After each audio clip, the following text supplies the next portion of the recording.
Ay sigera, nakisakay nga ba at may banat sa joke ni Kim Chiu? Funny, pumalag. I'm overheated, can hardly sleep at night, doing crazy dreaming. You're the reason why. Hiding by the baby. Nag-react si Ay Sigera sa issue kay Kim Chiu kontra kay Riza May Dizon. Sa interview kay Ay sa isang event, inamin niya na di raw napanood eksakto ang video na nagsalita raw si Kim ng joke ukol kay Riza May. Pero di ito dahilan para magbigay ng komento si Ice. I think it would be better if we are more sensitive of people. Lahad ni Ice. Ayaw rin tumigil ng tsikahan sa online sa pinakawalang biro ni Kim sa isang segment ng kanilang noontime show. Kumuda rin ang mga netizens sa pahayag ni Ice. Di nakita ang video. Tapos, may say siya. Nagsalita ka, pero yung mga rap joke ni Joey De Leon, wala kang say. Ha ha ha ha. Anong masama sa sinabi ni Kim ha?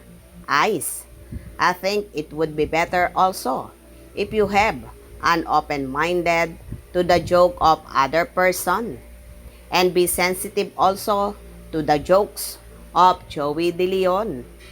Isa pa tong nakisakay. Director yan ng Drag Race. Nakikita niya kung paano ang dynamics ng mga tao kapag nagbibiroan. Kahit si Hana, Beshi, binibiro na Riza May. May mga nagtanggol din kay Kim sa issue. Did Kim deliberately said that Riza May is not that pretty? The issue was blown out of proportion because the two are on separate noontime shows and different network.